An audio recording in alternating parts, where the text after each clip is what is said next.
What if the life you are currently living is not a fixed reality, but merely a reflection of a story you have been unconsciously telling yourself? What if I told you that the circumstances you face daily, your finances, your relationships, your very state of health, are not solid, unchangeable facts, but shadows cast by an unseen architect? And what if I told you that architect is you? For your entire life, you may have felt like a character in a play you did not write. But the truth is, you hold the script, the pen, and the power to direct the entire show. The information you are about to hear is not another self-help philosophy. It is the master key to the shackles of circumstance. It is the forgotten science of creation itself.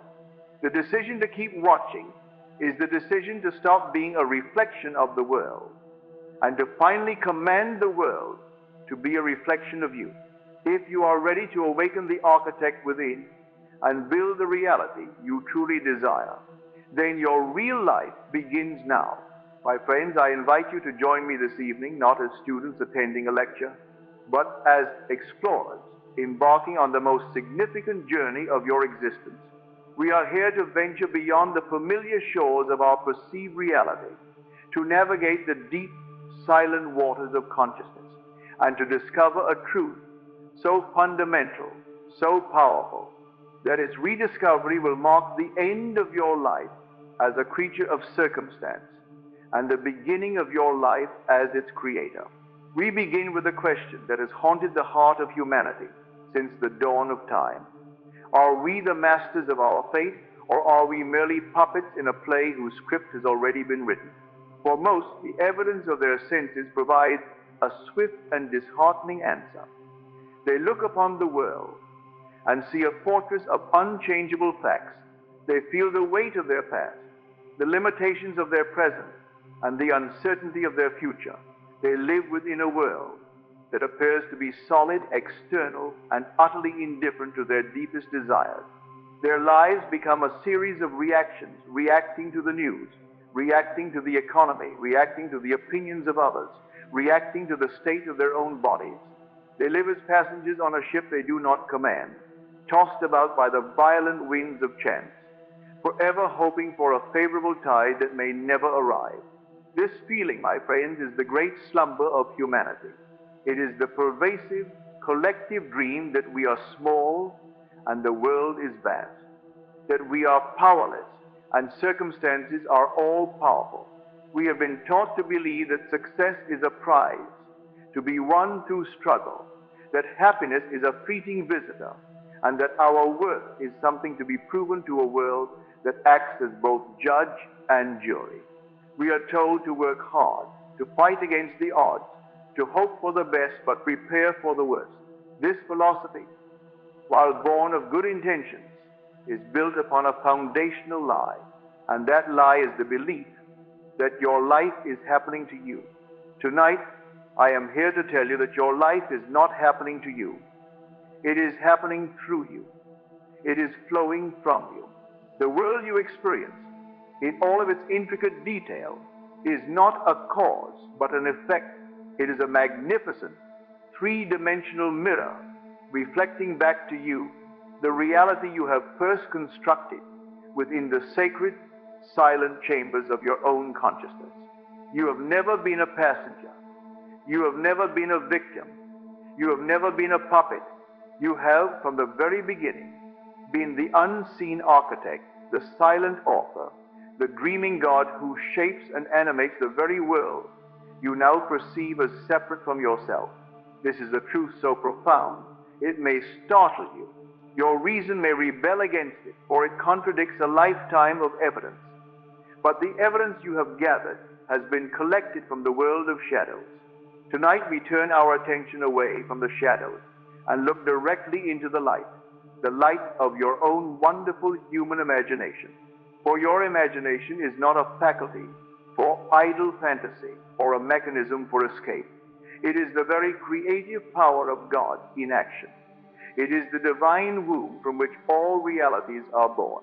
What you imagine with feeling, what you accept as true in your inner world, becomes the blueprint from which your outer world is built. It is not one of 100 powers you possess. It is the one and only creative power. Before we can wield this power, we must first understand the nature of the prison in which we have lived. The walls of this prison are not made of stone, but of belief. The bars are not forged from iron, but from the evidence of our five senses. Your eyes, your ears, your sense of touch, they are magnificent instruments, but they are instruments that report on a world that is already past. They show you the harvest of what has already been sown in consciousness. The world you see today is the physical manifestation of your dominant beliefs from yesterday, last week, last year. It is old news, and yet we treat it as the living, breathing, unchangeable truth. We look into the mirror of our reality, see a reflection of lack, and declare, I am in lack. We see a reflection of loneliness and consent to the state of being lonely. We see a reflection of failure and assume the identity of a failure. In doing this, we use the present moment not to create, but to perpetuate. We take the old, hardened reality and impress it once more upon our minds, guaranteeing that the future will be but a slightly modified version of the past. This is the hypnotic rhythm that keeps the world asleep, the cycle of seeing and believing, which in turn creates what is seen. But the Master, the conscious creator, learns to break this rhythm. He learns to disregard the tyranny of the senses. He understands that he is not a reflection in the mirror. He is the one who stands before it. He knows that to change the reflection, he must not attempt to alter the mirror itself. He must alter himself. He must assume a new posture, a new identity, a new state of being, and trust that the mirror, being a faithful servant, will have no choice but to reflect the new image he has presented. Let me tell you a parable to illustrate this law. Imagine two sculptors, both given an identical colossal block of marble. Both are tasked with creating a masterpiece. The first sculptor approaches the marble with trepidation. He sees it as a formidable opponent. He studies its every flaw, every crack, every imperfection. He says to himself, this marble is difficult. The grain is wrong here, there is a discoloration there. How can I possibly create beauty from such flawed material? He begins to work, but his focus is on the limitations of the stone. He hammers away timidly, always afraid of making a mistake, always reacting to the imperfections he sees. His work is laborious, a constant struggle against the material. He is a creature of circumstance, and the marble is his master. Years pass, and he produces a work that is competent, but uninspired, a testament to his long and arduous battle with the stone. The second sculptor approaches the same block of marble with a different spirit. He does not see the flaws.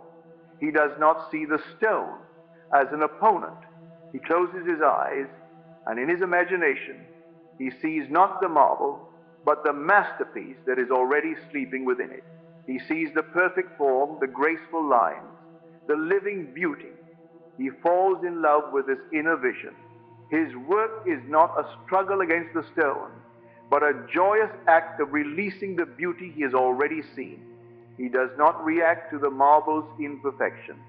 He acts from the perfection of his vision. Every tap of his chisel is guided not by what he sees with his outer eye, but by the flawless image he holds within. He is not fighting the stone. He is cooperating with the vision. He is an architect of reality, and the marble is his willing servant. And when he is finished, he reveals a work of such breathtaking beauty and light that the world stands in awe. They call it a miracle. But it was not a miracle. It was the natural result of an immutable law. My friends, you are the sculptor, and your consciousness is the marble. For too long, you have been acting like the first sculptor, focusing on the apparent flaws of your life, struggling against the facts of your circumstances. You have been looking at the world as it is, and trying to hammer it into a shape you desire, only to be met with resistance and exhaustion. I am here to invite you to become the second sculptor. I am asking you to turn away from the world as it seems to be, and to turn toward the vision of the world as you desire it to be, to fall in love with that vision, to feel its reality so deeply, so completely, that you begin to live from it, here and now. You must see the masterpiece within before you can ever hope to reveal it without. This journey we are about to take together is not for the faint of heart. It requires a radical departure from the way you have been taught to see the world. It requires a discipline of the mind and a faith that is greater than the evidence of your senses. The world will test you.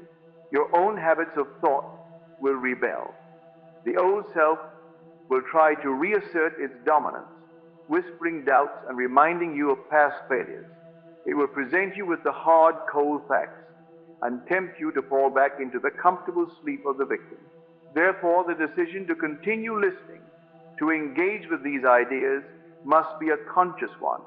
It must be a covenant you make with your own highest self.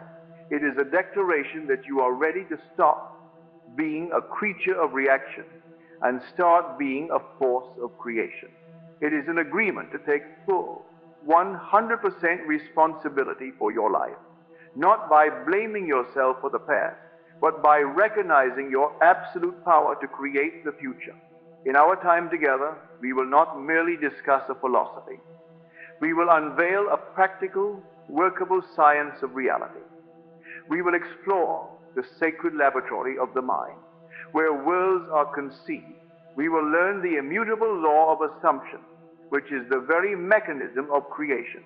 We will discover how to live in the end, in the feeling of the wish fulfilled, and how to understand the unfolding of events in our world, not as accidents, but as the logical, orderly procession of our own inner work.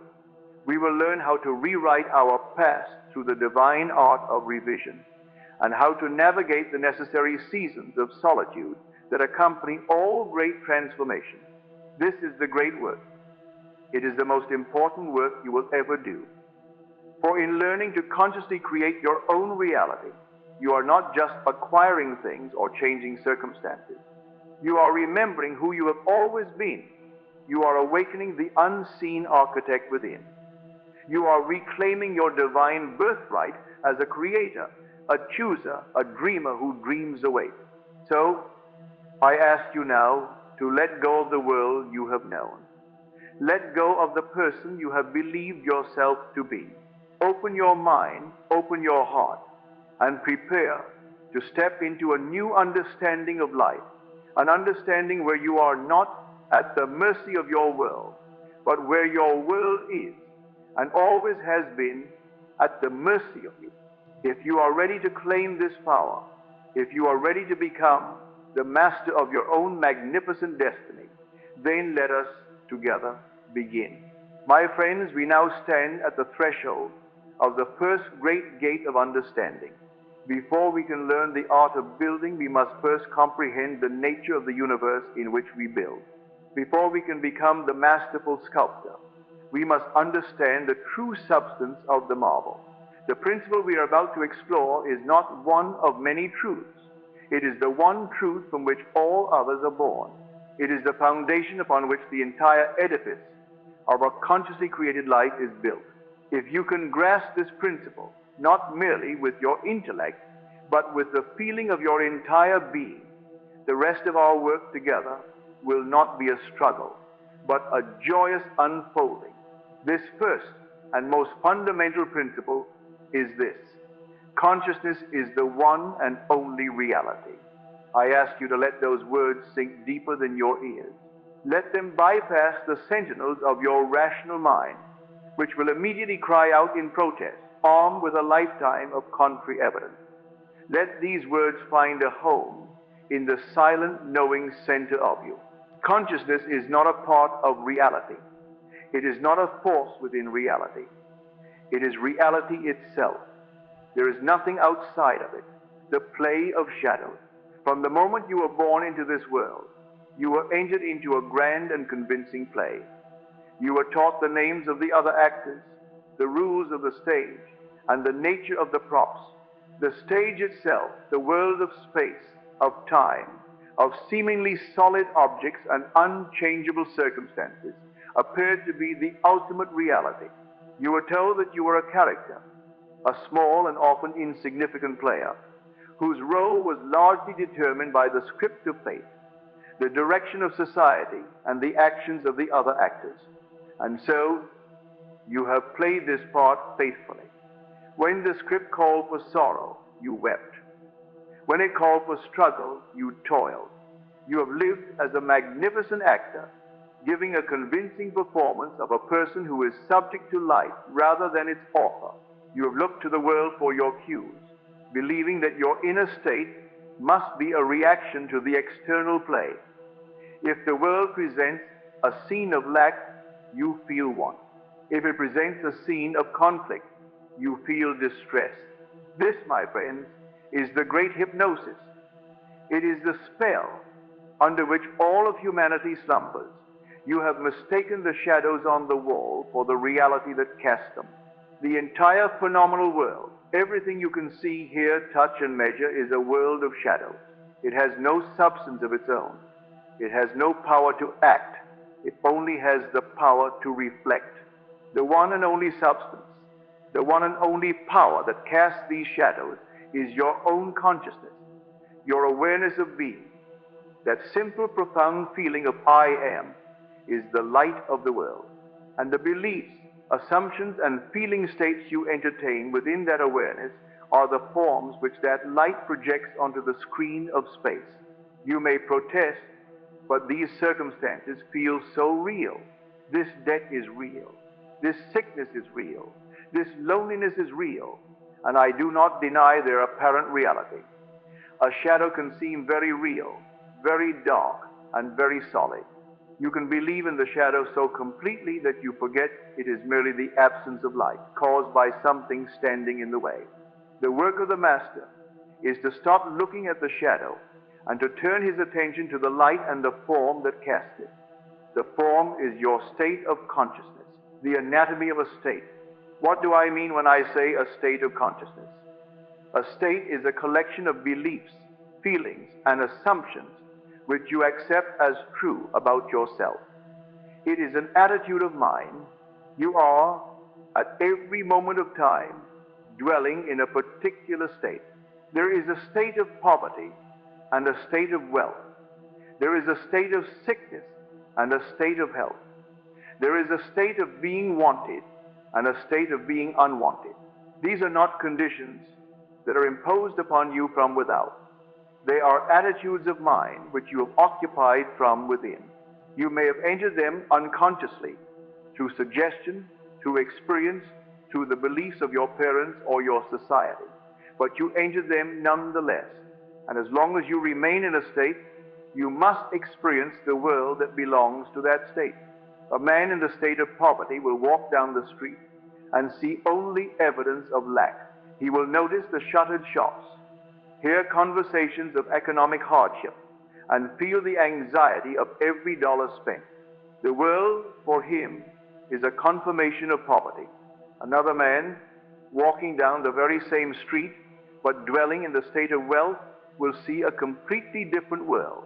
He will notice the new opportunities, the signs of growth. He will overhear conversations about success and investment. He will feel a sense of ease and confidence. The street is the same. The circumstances are the same. But the reality experience is entirely different. Why? Because each man is living in a different psychological home, and he can only see the world from the windows of that home.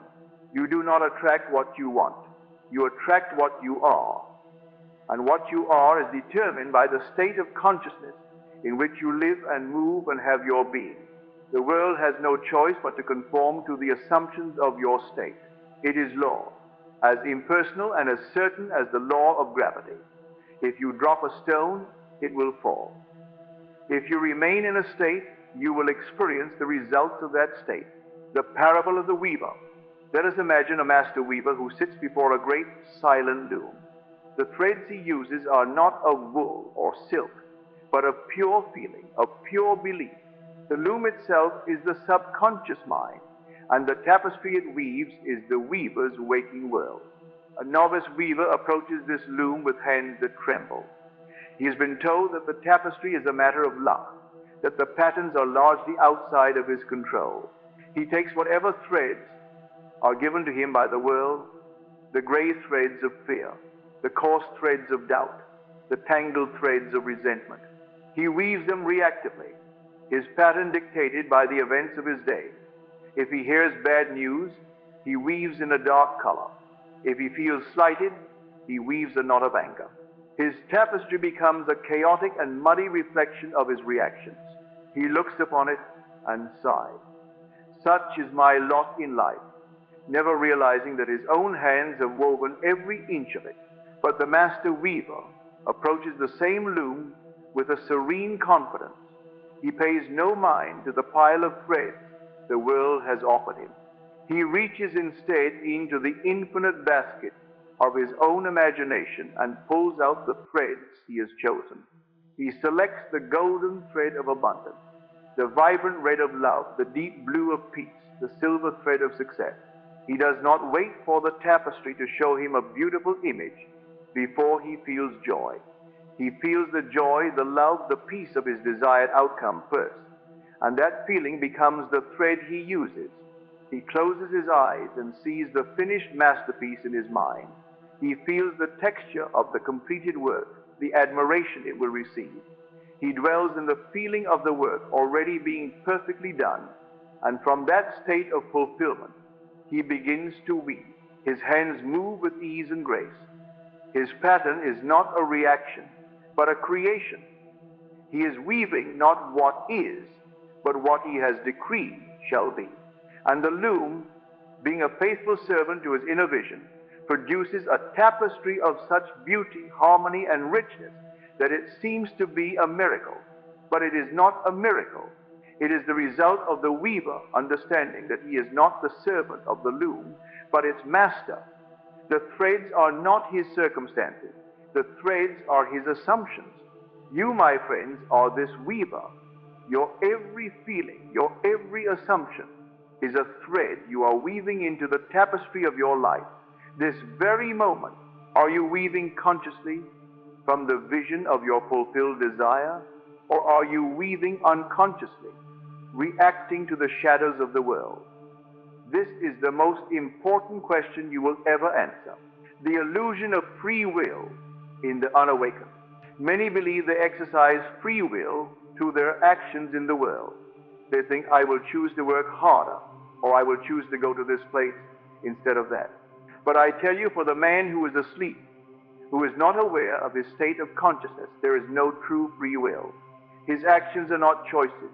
They are compulsions dictated by the state in which he is trapped. A man in the state of being a failure may resolve to work 12 hours a day. He may struggle and strive with all his might, but his actions are born of a belief in failure. He is working hard to avoid failure. And so the world, hearing only the dominant note of failure, will continue to present him with circumstances that confirm it. His projects will mysteriously crumble. Partners will let him down.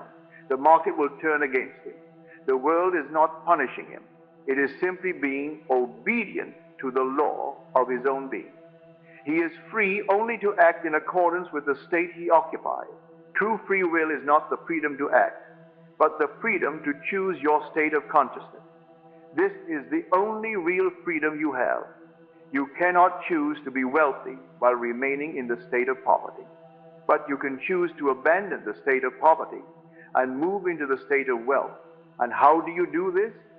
Not by changing your outer actions, but by changing your inner assumptions. You move into a new state by asking yourself a simple question. How would I feel if my desire were already a reality? You then dare to assume that feeling right now, in defiance of the evidence of your senses. You feel your way into the new state. You clothe yourself in it, in your imagination, until it begins to feel natural. When the new state feels natural, you have successfully moved psychological home. And from this new home, you will find yourself thinking different thoughts, feeling different emotions, and ultimately taking different, more effortless and effective actions. The world will not have changed, but you will have changed, and therefore your world must present a new reflection. This is the only change that is real, and it is the only freedom that matters. I am the name of God and the seat of power. At the very center of this principle lies two words of unimaginable power: I am. These are not merely words of self-identification. They are the name of God. They are the statement of being, the declaration of reality. Whatever you claim for yourself after the words I am is a creative decree. You are not describing what you are. You are defining what you shall be and what your world shall reflect. For a lifetime, you have been placing limitations after these sacred words. I am tired. I am struggling. I am not smart enough. I am unlucky in love. Each of these statements is a prayer that the universe has faithfully answered. You have been prophesying your own future without knowing it. The great work then is to become the conscious guardian of these two words. It is to deliberately choose what follows them. You must stop defining yourself by your past or your present circumstances. Those are the shadows. You must begin to define yourself by your chosen desire, by the state you wish to embody. You must dare, in the silence of your own soul, to assume a new identity. Not I hope to be secure, but I am secure. Not I am trying to be healthy, but I am healthy. Not I am searching for love, but I am love. This is not a lie. It is the declaration of a higher truth. You are claiming your reality in the one place where reality is born, in consciousness. You are speaking from the end. You are seeing yourself not as a process, but as a finished product. You are identifying with the masterpiece, not the uncarved block of marble. When you claim I am secure, even when the bills are piling up, you are commanding your subconscious mind, the master weaver, to begin using only the thread of security. When you claim I am love, even in a moment of solitude, you are instructing the universe to rearrange itself and bring forth the reflection of that love. This is the power that has been given to you, the power to define your own being. Do not treat it lightly.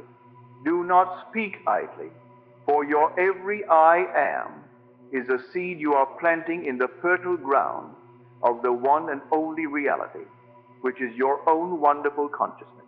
This principle, my friends, is the bedrock. All that follows in our journey, the techniques, the practices, are simply ways to help you more easily and consistently assume and maintain the state of your wish fulfilled. But do not mistake the tools for the truth.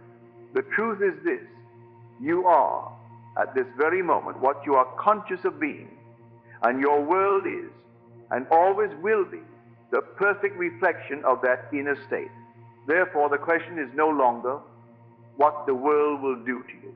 The only question that has ever mattered is, who are you choosing to be? My friends, having accepted the first great principle, that your own consciousness is the one and only reality, we now arrive at the most practical and thrilling question of all. If I am the creator of my world, then where is my workshop? If my reality is a tapestry of my own weaving, then where is the loom?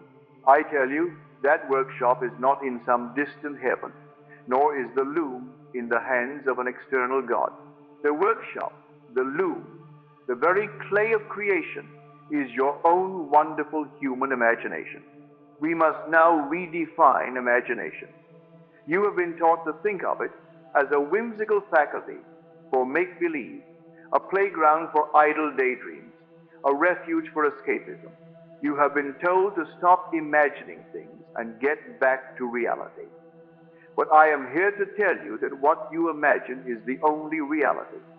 Your imagination is not a fantasy. It is the very eye of God. It is the organ of creation, the sense of the Spirit through which you perceive realities that are not yet visible to your physical senses. What you see in your imagination with clarity and feeling is not a fiction. It is a fact in the world of spirit, a finished creation waiting for the appointed hour to press through the veil and become a visible, tangible circumstance in your world. To engage in an imaginal act is not to play a game. It is to perform the most sacred and potent act a person can perform. It is to enter the Holy of Holies, the inner sanctum of your own mind, and to consciously shape the future. Tonight, we will learn how to enter this sacred laboratory with intention, discipline, and understanding. We will learn the divine science of impressing your will upon the formless substance of awareness and creating according to your desire. Before we enter the laboratory, we must learn its language. The creative power within you, the subconscious mind, does not think in words as your conscious mind does. It does not understand the language of pleading, of hoping, or wanting. To speak to it in this way is like shouting instructions in a foreign tongue. The words are heard as noise, but the message is lost. The subconscious understands one language and one language only, the language of feeling, of sensation, of being. Feeling is the secret. It is the currency of the spirit. A thought in itself is a cold and powerless thing. It is a blueprint without energy. But a thought that is felt, a thought that is bathed in the emotion of its reality, becomes a living, breathing seed. The feeling of the wish fulfilled is the warm, fertile soil that allows this seed to germinate. When you say with your lips, "I am wealthy," but your heart is filled with the feeling of lack and anxiety, the subconscious hears only the feeling. It hears the loud shout of lack and obediently begins to weave more lack into the tapestry of your life. It is not punishing you. It is simply responding to the only language it comprehends. Therefore, our work in the sacred laboratory is not one of forced mental effort, but of emotional surrender. It is the art of generating within yourself the precise feeling that would be yours if your desire were already an accomplished fact. You do not try to make it happen. You simply surrender to the feeling that it has already happened. This feeling is the silent, all-powerful prayer that never goes unheard. It is the signal, the frequency, the command that rearranges the world to match its tone. There is a specific time, a sacred interval each day, when the veil between the conscious and subconscious worlds becomes gossamer thin. This is the state just before you drift off into sleep. We call this the state akin to sleep, or sat. In your waking hours, your conscious mind stands as a vigilant guardian at the gate of the subconscious. It analyzes, it doubts, it reasons based on the evidence of your senses. It is the first sculptor forever focused on the flaws of the marble. This guardian is necessary for navigating the physical world, but it is a barrier to conscious creation. But as you begin to drift towards sleep, this guardian grows drowsy. Its grip loosens, the analytical mind quiets down, and the door to the vast, creative, and utterly receptive subconscious mind swings gently open. In this drowsy, hypnotic state, your awareness is withdrawn from the outer world. The facts of your day lose their sharp edges. Your mind becomes a soft, fertile field, ready to receive whatever seed you choose to plant within it. This is the most crucial moment of your entire day. What you impress upon your mind in these final waking moments is what the subconscious will accept as its instruction for the night. It will take your final, dominant feeling state and work tirelessly in ways you cannot conceive to objectify it in your waking world. Therefore, you must treat your approach to sleep not as a mere cessation of activity, but as a holy communion. It is your nightly appointment with the creative power of the universe. Do not enter it carelessly. Do not carry the mud and grime of the day, the fears, the resentments, the worries into this holy of holies. To do so is a form of sacrilege. It is to plant weeds and thorns in the garden where you wish to grow roses. This is why the ritual must begin with an act of cleansing. I will now give you a definite practical method for using this creative moment. Treat it as a sacred ritual, for that is what it is. Step 1, the cleansing, the divine art of revision. As you lie upon your bed, before you begin to construct your future, you must first redeem your past, specifically the past of the day that has just ended. Revision is the act of mentally rewriting the events of the day as you wish they had been. Let your mind drift back through the hours. Did you have a difficult conversation? Reenact it now in your imagination, but change the script. Hear the words of kindness and understanding you wished you had heard. Feel the warmth of a harmonious resolution. Did you receive news that disappointed you?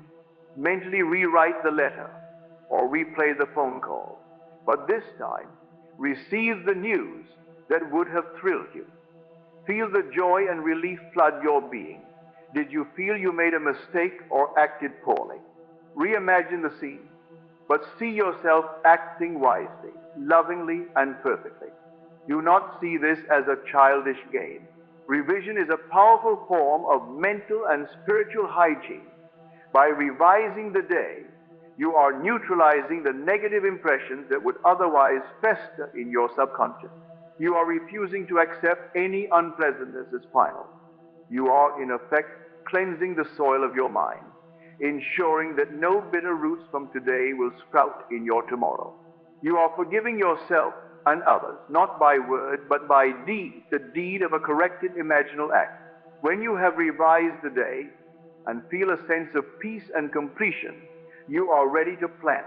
Step 2, constructing the vessel, the scene of fulfillment. Now, you must construct a short, simple, yet vivid scene that implies your desire is already fulfilled. This is the most critical part of the art. You do not imagine the act of getting your desire.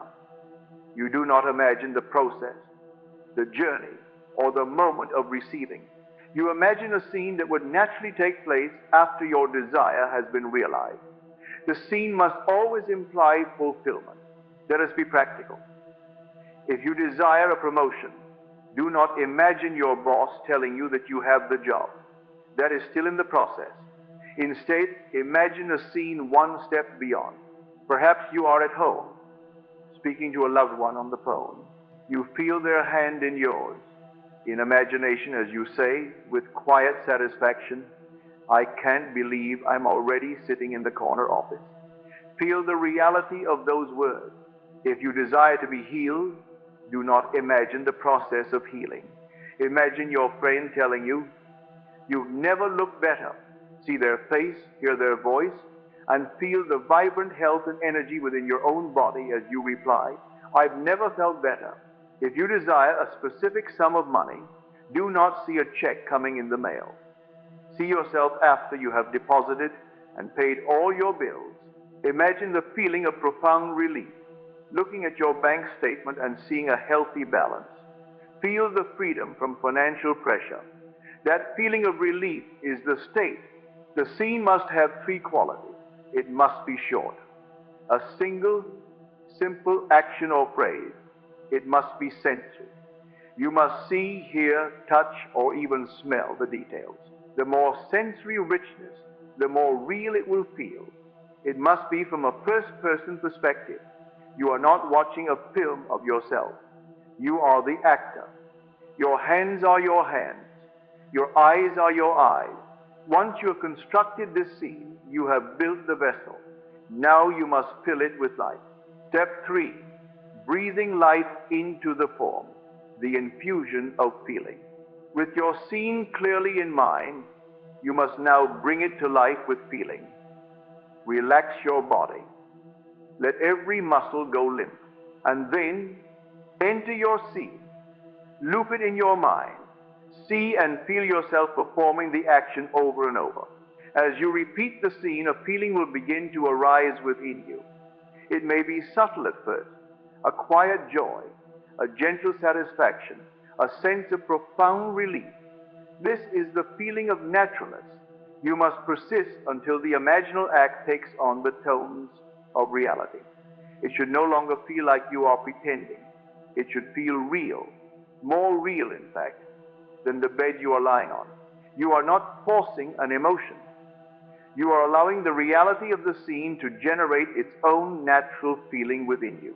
This is the infusion. This is the moment the blueprint is energized. You have spoken to the subconscious in its own language.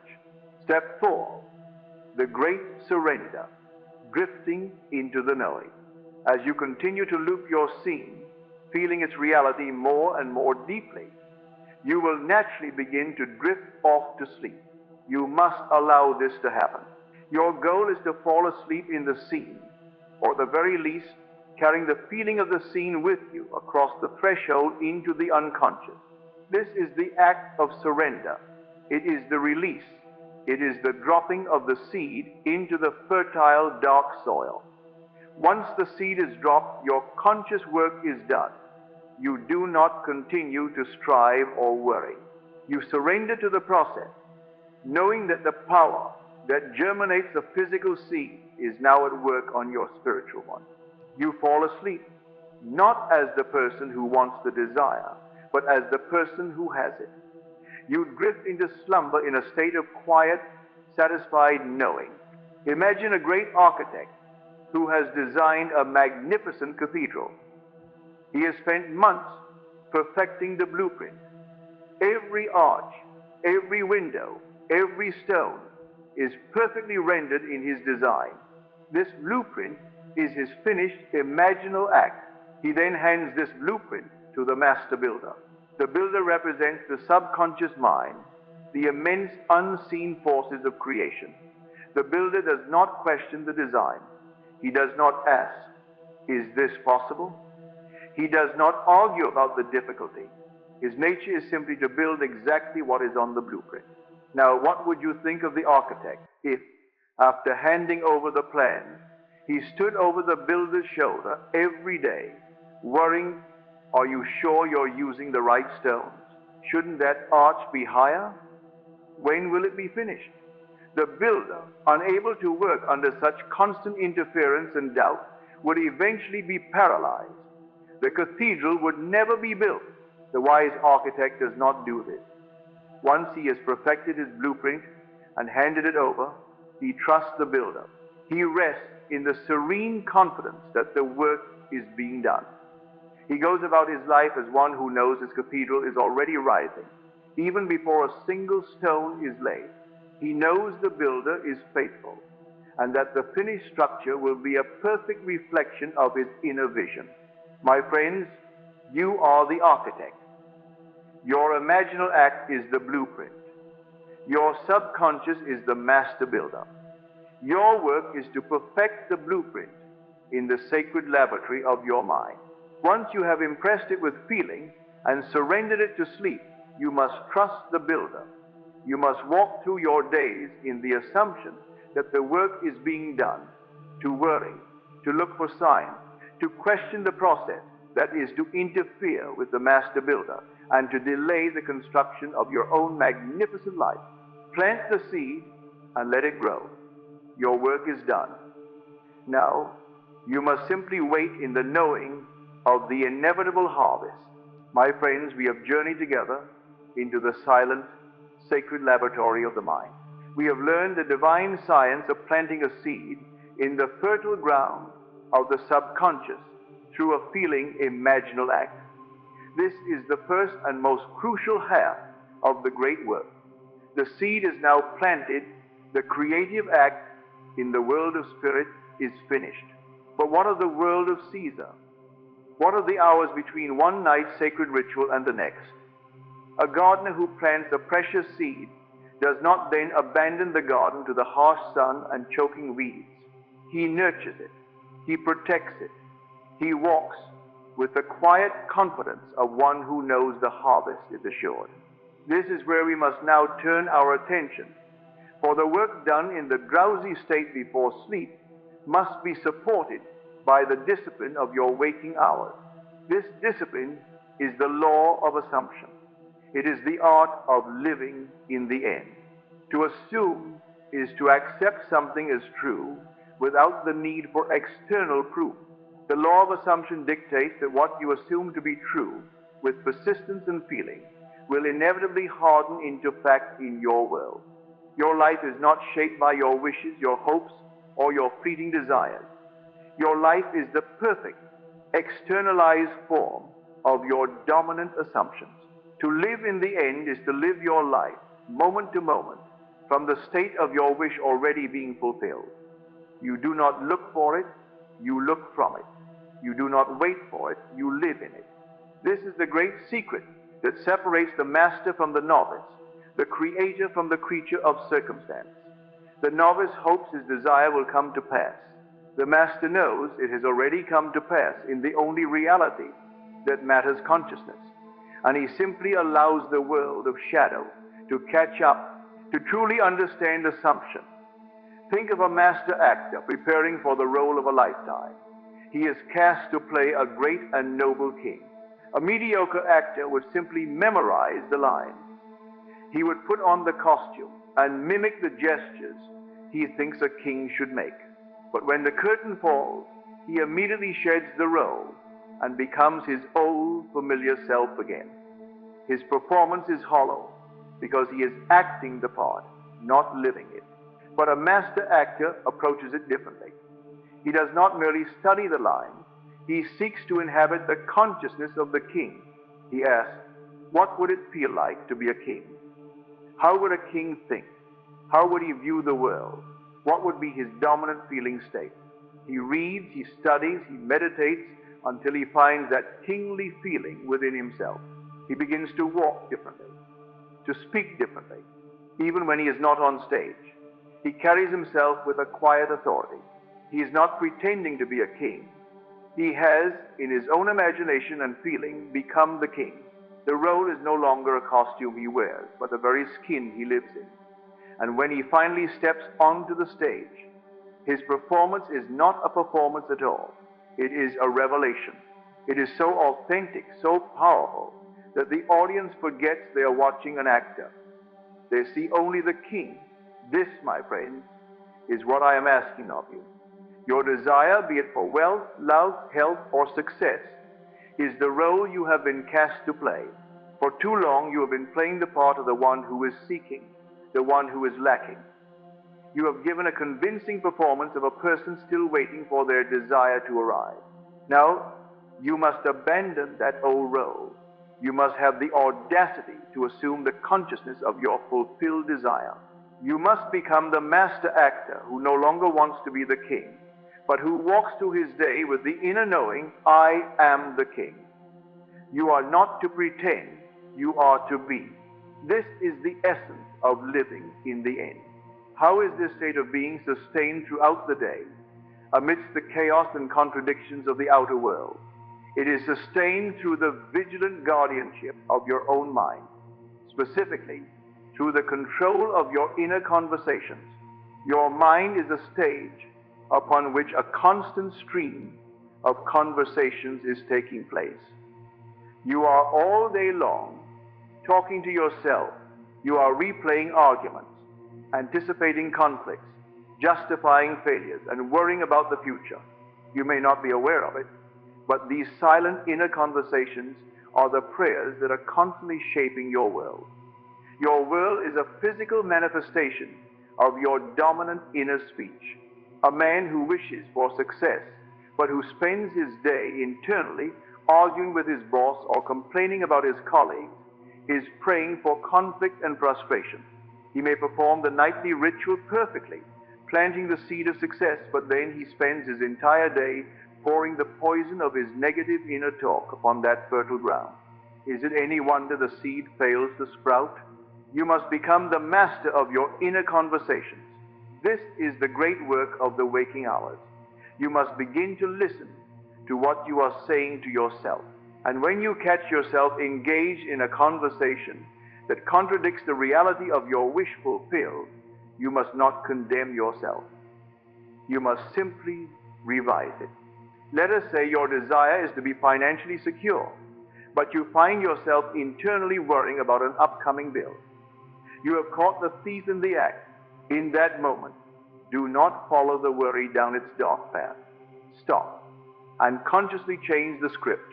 Revise the inner conversation to one that would take place if you were already financially secure. You might change the inner drama to one where you are speaking with a friend and you say silently to yourself in the voice of your friend, "I am so happy for you. It's wonderful to see you so free from all those old money worries." And then, in your own voice, you reply, "Thank you. It is a wonderful feeling indeed. I am so grateful." You must make this new, revised inner conversation more real than the worry it replaced. Feel the warmth of the friendship. Hear the tone of the voices. Feel the deep sense of relief and gratitude in your chest. By doing this, you are refusing to water the weeds of lack. You are consciously watering the rose of abundance you planted the night before. Your inner speech is the rudder of your ship. If you leave it untended, it will be buffeted by the winds of external events, turning this way and that, and your ship will drift aimlessly. But if you take firm control of that rudder, if you consistently steer your inner conversations back to the destination of your fulfilled desire, then your ship must and will arrive at its appointed harbor. There is a subtle but profound distinction you must grasp. It is the difference between thinking of your desire and thinking from your desire. To think of your desire is to see it as something outside of yourself, something in the future, something you are still reaching for. When you think of wealth, you are conscious of not yet having it.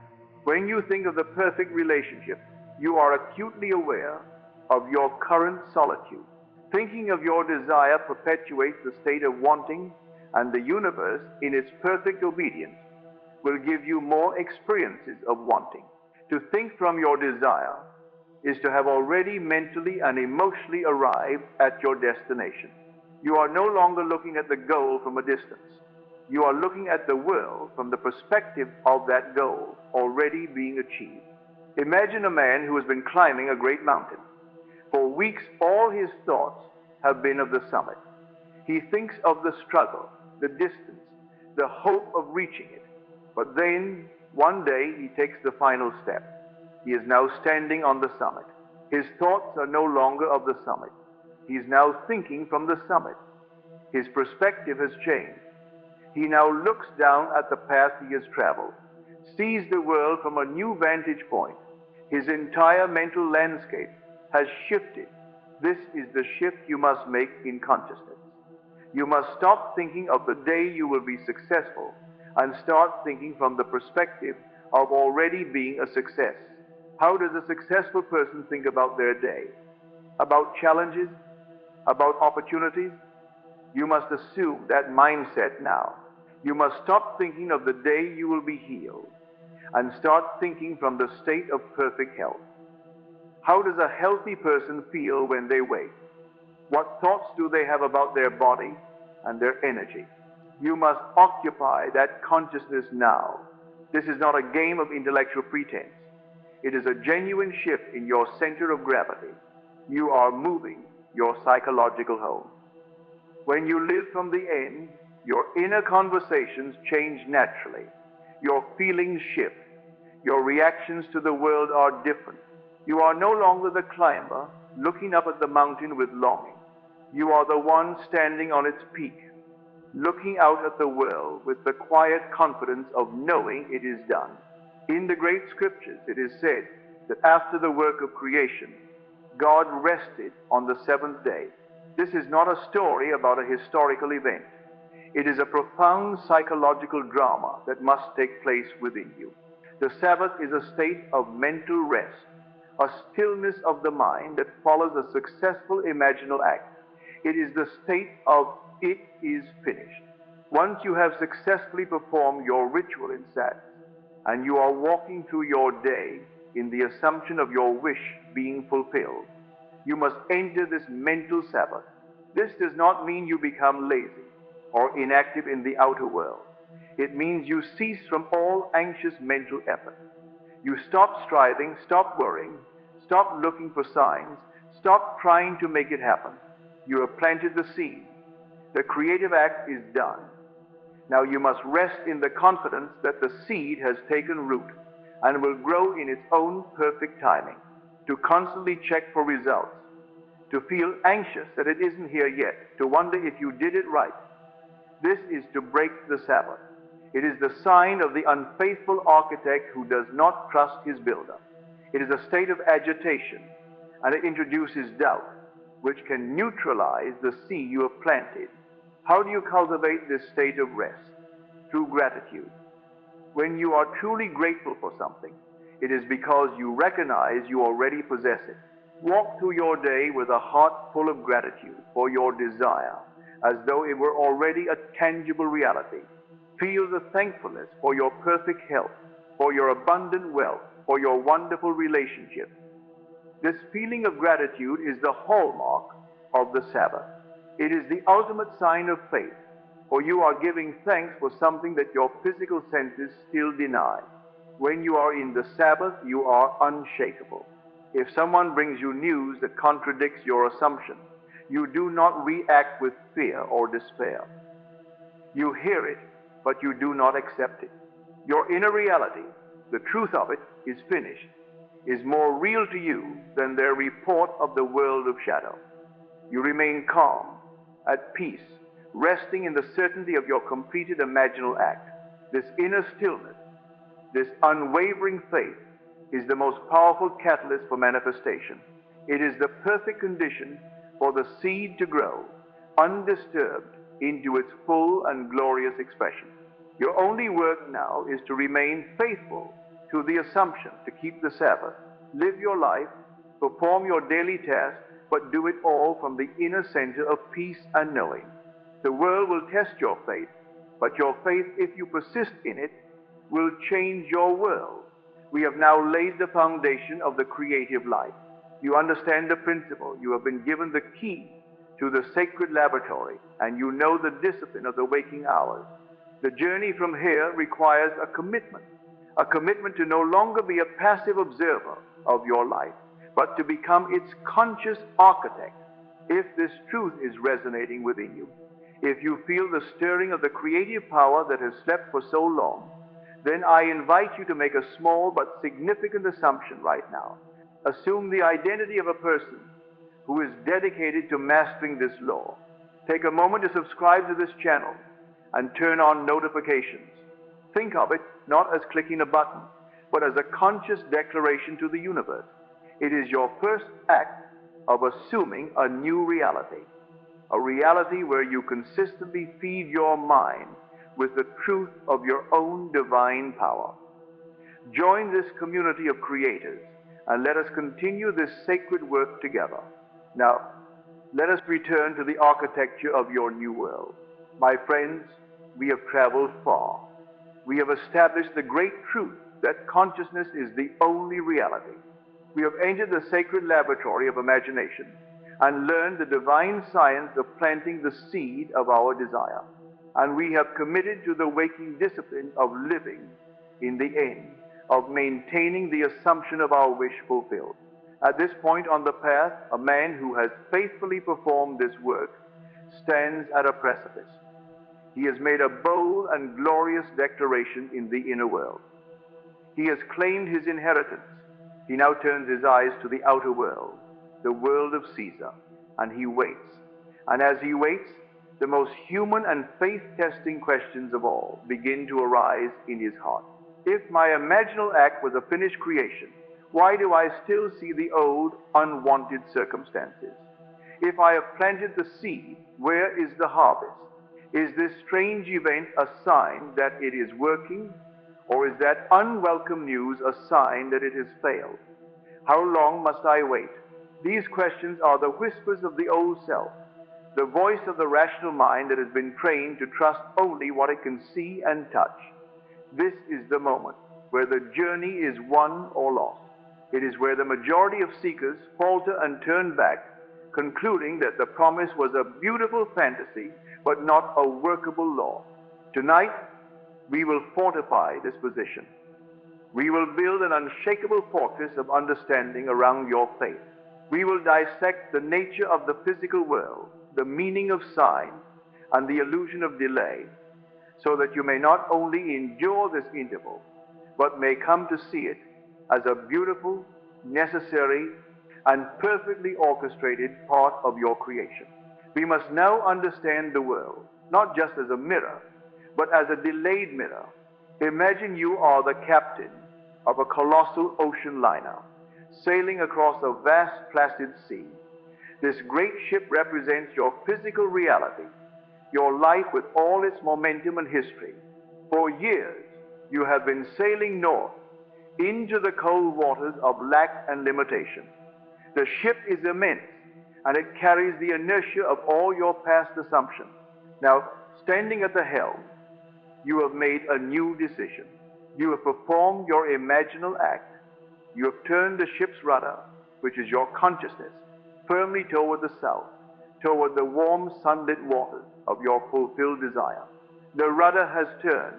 The command has been given. In the world of cause, the journey south has already begun. But if you immediately look over the bow of the ship, what do you see? You still see the cold, gray waters of the north. The ship, due to its immense size and momentum, does not turn on a dime.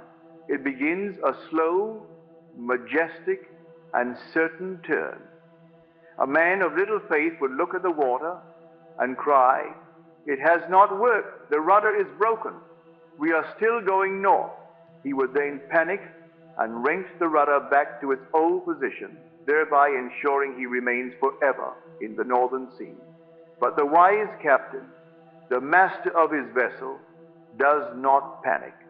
After turning the rudder, he does not stare anxiously at the water. He trusts the mechanics of his ship.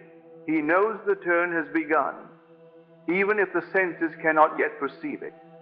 He keeps his hand steady on the rudder, holding his course southward in his mind. He walks the deck with the quiet confidence of a man who knows his destination is assured. He is not looking for evidence. He is living in the knowing. And in time, inevitably, the great ship completes its turn, and the view from the bow is no longer the gray of the north, but the brilliant blue of the southern sea. My friends, this is the nature of your reality. Your life is that great ship. Your past assumptions have given it a powerful momentum. When you change your assumption, you have turned the rudder. The creative act is done, but you must allow the ship of your life the interval it needs to respond to the new direction. To look at your current circumstances for immediate proof is to look at the northern waters and lose faith. You must have the patience and the confidence of the wise captain, who knows that the law of his ship, like the law of the universe, is faithful and cannot fail. The rational mind, in its desire for control, wants to see a straight line between cause and effect. It wants to map out the journey. If you desire a sum of money, it expects to see a lottery ticket win or a forgotten inheritance arrive. If you desire a new home, it expects to see a for sale sign appear on the perfect house. But the divine imagination, the master builder, works in ways that are far more subtle, natural, and ingenious. It does not blast a new road through the mountainside. It reveals a hidden, winding path that was there all along. The series of events that connects your assumption to its fulfillment is called the bridge of incident. This bridge is rarely supernatural. It is almost always composed of perfectly natural events. So natural, in fact, that if you are not awake to the law, you will dismiss them as coincidence or good luck. Let me tell you a story. A man living in a cold, dreary city held a deep desire to live by the sea in a warmer climate. He had no money for such a move, no job prospects, and no connections in the place he dreamed of. From the world of reason, his desire was impossible. Every night, in the state akin to sleep, this man performed a simple imaginal act. He did not imagine packing or traveling. He imagined walking along the beach in his desired town. He felt the warm sun on his face. He heard the cry of the gulls. He smelled the salt in the air.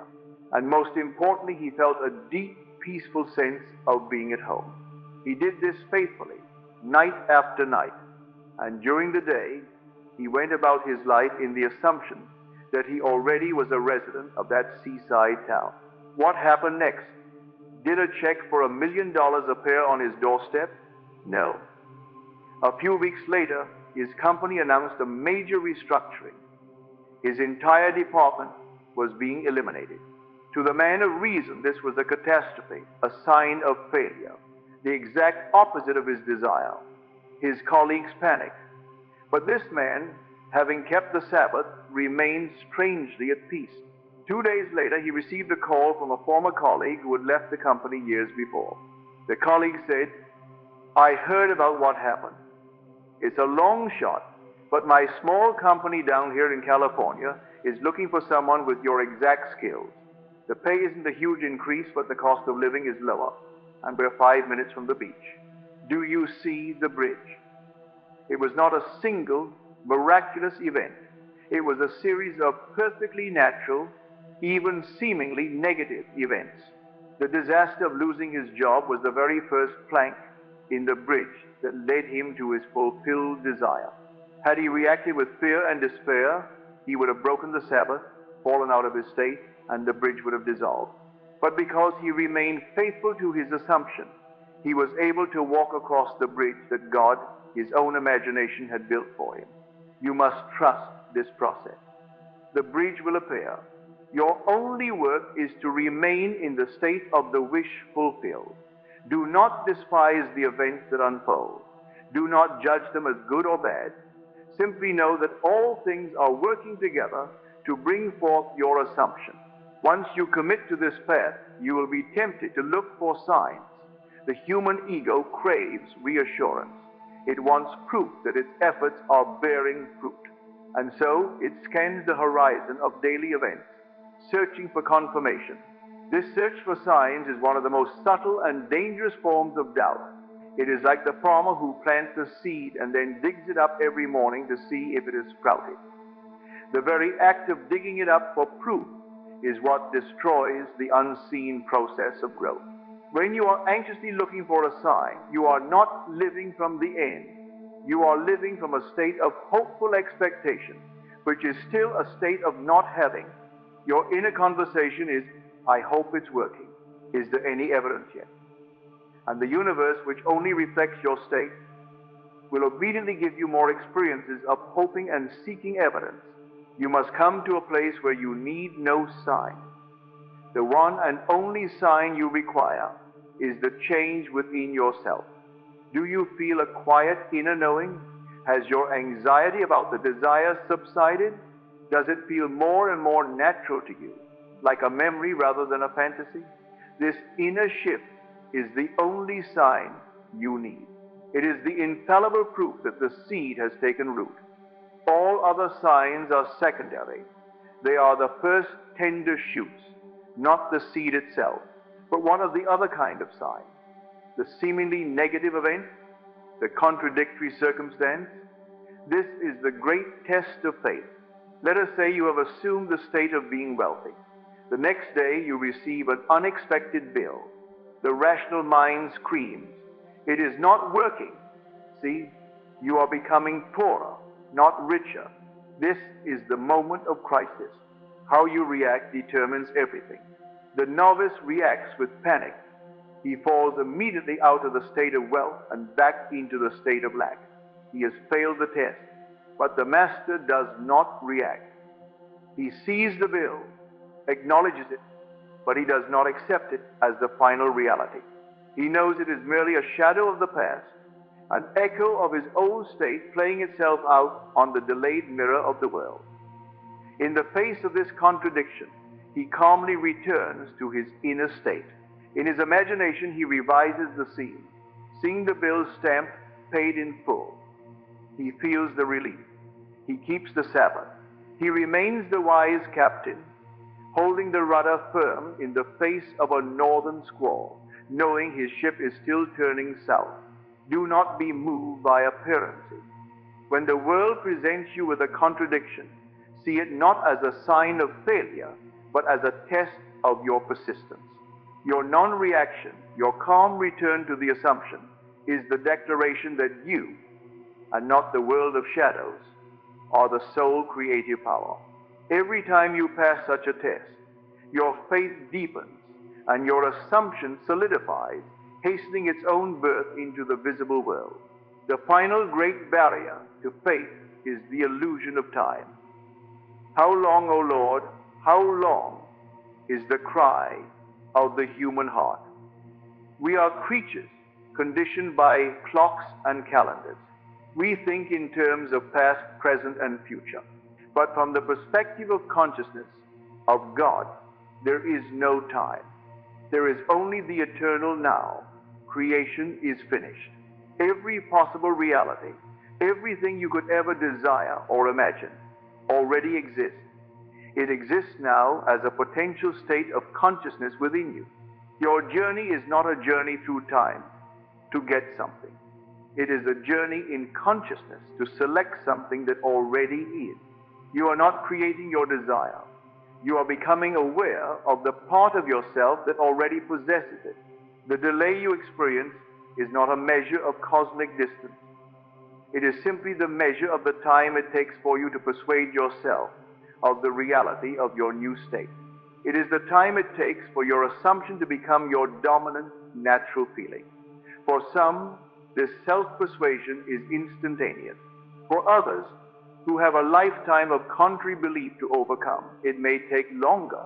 But the moment your assumption becomes your natural dwelling place, the moment it feels more real than your past, the manifestation is immediate. The time it takes for the bridge of incidents to unfold is irrelevant. You are living in the joy of the state now. You are not waiting, you are being. Therefore, you must remove the concepts of when and how from your creative vocabulary. Whenever you ask when, you are affirming that you do not have it now. Whenever you ask how, you are confessing that you doubt the power to bring it forth. Your only point of power is this present moment. And in this present moment, you can choose to feel the reality of your wish fulfilled. You can do that now. And now, and now. Persist in this now of fulfillment, and the future will take care of itself. For the future is nothing more than the present moment pushed out. Your entire experience of what you call the future is being determined by the state you are choosing to occupy right now. So, do not look to the horizon with longing. Do not measure your progress on a calendar. The only measure is your faithfulness to your assumption. Live in the end, dwell there. Make it your home, and let the world of time and space, the great delayed mirror, do what it must do. Conform to the unchanging reality of your own wonderful human imagination. My friends, we have journeyed deep into the mechanics of creation. We have learned to stand as the wise captain, holding the rudder of our assumptions steady against the opposing currents of the world. We have learned to trust the bridge of incidents and to walk by faith, not by sight. A man who practices this law faithfully will, in time, arrive at a most peculiar and sacred juncture in his journey. It is a phase that can be disconcerting, even painful, if not understood. It is a period where the world he once knew begins to dissolve around him. The very foundations of his old life may start to crumble. Relationships that were once pillars of his existence may fade into silence. Doors that were always open may gently close. He may look around and find himself for the first time truly and profoundly alone. This is the great separation. The world would call it loss, abandonment, or failure. But I am here to tell you that it is none of these things. It is a sign of your success. It is the irrefutable evidence that your inner work is taking effect. It is not a punishment. It is a promotion. It is not an ending. It is the holy silent space between the death of the old and the birth of the new. This is the solitude of becoming. To understand this process, you must see yourself as a creature of transformation. For most of your life, you have lived as the caterpillar, crawling upon the leaf of a single limited reality. You identified with the leaf. You believed your world consisted only of what you could see from that small vantage point. Your friends were other caterpillars, and your conversations were of the leaf. But you, by daring to imagine, by assuming a state beyond your present world, have done something extraordinary. You have answered a call from a reality you could not see. You've begun to weave a chrysalis around yourself. This chrysalis is your persistent, faithful assumption. From the outside, it appears as though you have stopped moving. You have withdrawn. You have become still, silent, and isolated. The other caterpillars, still crawling on the leaf, look upon you with confusion, perhaps even pity. He is lost, they might say. He has cut himself off from reality. But inside the chrysalis, a miracle is taking place. You are not dying, you are dissolving. The very structure of your old self, the caterpillar self that believed in limitation, in struggle, in being a creature of the leaf, is being completely undone. It is a process of surrender, a radical letting go of who you thought you were. And in that state of dissolution, a new form is taking shape, the form of the butterfly, the form of the being who can fly, who is no longer bound to a single leaf but is destined for the sky. This, my friends, is what is happening to you when you enter the great separation. The world is not abandoning you. You are outgrowing it. The relationships that fall away are the connections that belong to the caterpillar. They cannot comprehend the being you are becoming. The opportunities that vanish are the opportunities of the leaf, and they have no relevance to a creature with wings. You must not grieve this dissolution. You must not try to cling to the dissolving form of the caterpillar. To do so is to resist your own resurrection. You must, with trust and faith, allow the old self and its world to melt away, knowing that this emptiness is not a void but a sacred womb. It is the dark, silent, holy space where your wings are being formed. Throughout all of history, in every great spiritual tradition, this pattern is repeated. Before a man can lead his people, before he can perform his miracles, before he can step into his divine authority, he is first called into the wilderness. Moses was driven into the desert, a shepherd in solitude for 40 years, before he could return to Egypt and liberate a nation. He had to be stripped of his identity as an Egyptian prince before he could assume his true identity as a prophet. Jesus, before beginning his ministry, was led into the wilderness for 40 days to be tested, to be stripped of all human limitation, and to come face to face with his own divinity. The pattern is a divine law. The wilderness is not a punishment. It is the training ground of gods. It is the place where you are completely and utterly thrown back upon the one and only reality, your own consciousness. When the distractions of the world are removed, when the voices of others fade, when the comforts you once relied upon are no longer there, you are left with nothing but your own I am.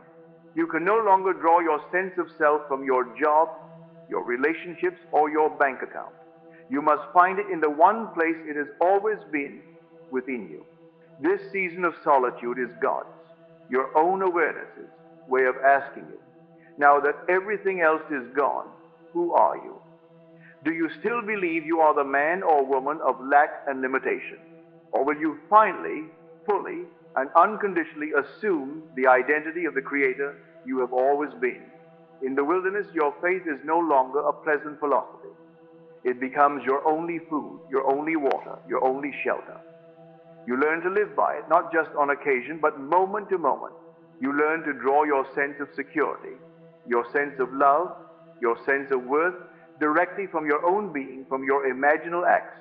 You learn that you can feel rich in an empty room loved in a silent house, and powerful in the face of apparent helplessness.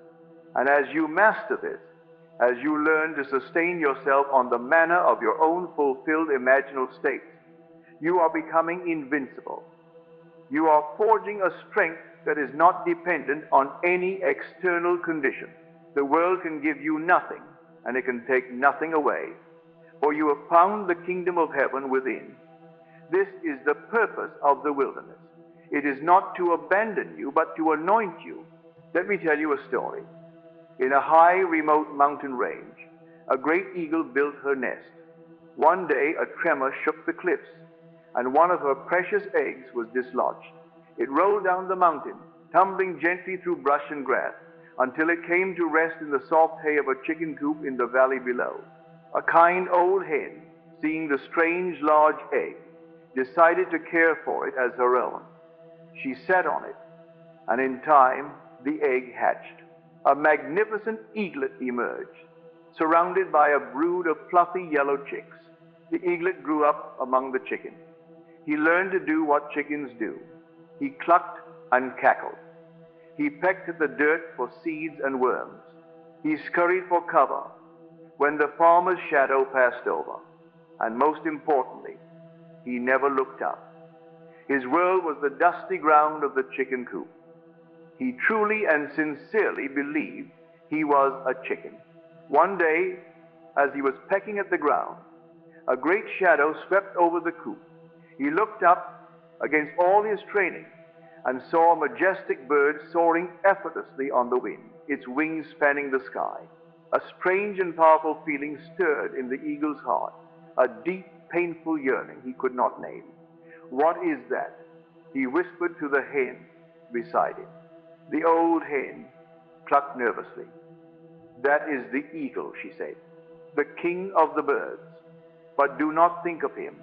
His world is not our world. We are chickens, and we belong here, on the ground." The eaglet tried to forget, but he could not. The vision of the soaring eagle had awakened something in him, a memory of a life he had never lived. He began to feel a profound sense of dissatisfaction with the chicken coop. The pecking for seeds no longer fulfilled it. The clucking of the other chickens began to sound like noise. He felt a strange and powerful pull toward the mountains. He could see in the distance. He had, in that moment, assumed a new state. He was no longer a chicken who was content. He was an eagle who believed he was a chicken. And the contradiction was becoming unbearable. And so, the great separation began. He started to pull away from the flock. He would stand alone at the edge of the coop, looking up at the sky. The other chickens mocked him. "Look at the dreamer," they cackled. "He thinks he is an eagle." Their words hurt, and he felt a profound loneliness. But the pull of the sky was stronger than the comfort of the coop. One day, he climbed to the top of the fence, driven by an instinct he did not understand. He flapped his wings, his mighty, unused wings. It was awkward. He tumbled to the ground, and the chickens roared with laughter. He was bruised and humiliated. But in that clumsy flapping, he had felt a brief, thrilling rush of air beneath his wings. It was a confirmation of his inner feeling. And so, he persisted. Every day, in solitude, away from the mocking eyes of the flock, he would practice. He would climb. He would flap. He would fall. He was strengthening muscles he never knew he had. He was enduring the painful, lonely process of becoming what he was born to be. Finally, the day came. He climbed to the highest point of the barn. He looked down at the familiar world of the chicken coop one last time. He then looked up at the vast, open sky. He took a breath, not of fear, but of faith. And he leaped. For a terrifying moment, he plummeted. The old chicken self screamed in terror, but then instinct took over. The memory of the sky awakened. He spread his wings, caught the wind, and with a powerful, exultant cry, he began to soar. He was not a chicken. He was an eagle. He had been an eagle all along. My friends, you are that eagle. You have been raised in the chicken coop of human limitation, but you have seen a vision of your higher self, of your fulfilled desire, and you can no longer be content pecking at the ground. This season of loneliness, of being misunderstood, is your time on the fence. It is your clumsy, necessary practice. You must separate from the flock. You must endure their clucking and their doubt. You must have the courage to leap, to trust the wings you cannot yet see. For I promise you, you were born to soar. This solitude is not your cage. It is your training ground for the sky. You must consciously and deliberately reframe the feeling of loneliness. The pain you feel is not the pain of absence. It is the pain of growth. It is the discomfort of a vibrational misalignment.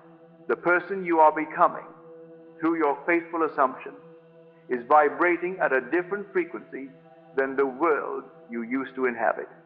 Imagine a radio dial. Your old self was tuned to AM 740, the station of lack and complaint. All your friends and circumstances were also tuned to that station, so the signal was clear. But now you are turning your inner dial.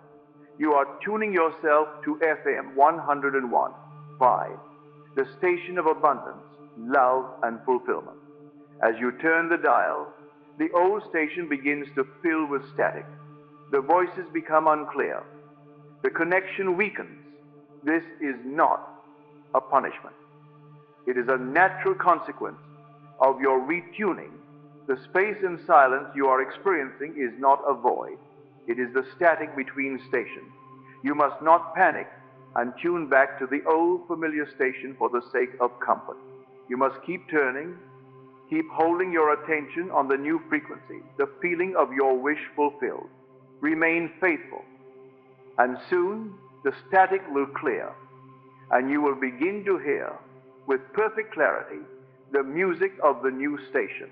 The people, the places, the conversations that are in harmony with your new state of being will begin to fade in. The loneliness will be replaced by a profound sense of belonging, not to the old world, but to the new one you have consciously selected. This is not loss. This is divine alignment. This season of separation is not your final destination. The chrysalis is not the butterfly's home. It is its birthplace. The wilderness is not the prophet's country. It is his consecration ground. This solitude is a period of gestation. The new self, the you who is already living in the end, is solidifying. Your faith is becoming unshakable. Your new identity is becoming your natural dwelling place. And when this inner work is complete, when you no longer need any external evidence to know who you are, the separation will end. You will be called to return to the world, but you will not return as the person who left it. You will return as the butterfly, not the caterpillar. You will return as the eagle, not the chicken. You will return as the prophet who has spoken with God, not the prince who has forgotten his power. And you will find that the world itself has transformed to meet you. The new reality, which you have so faithfully incubated in the secret place of your own heart, will now be waiting for you.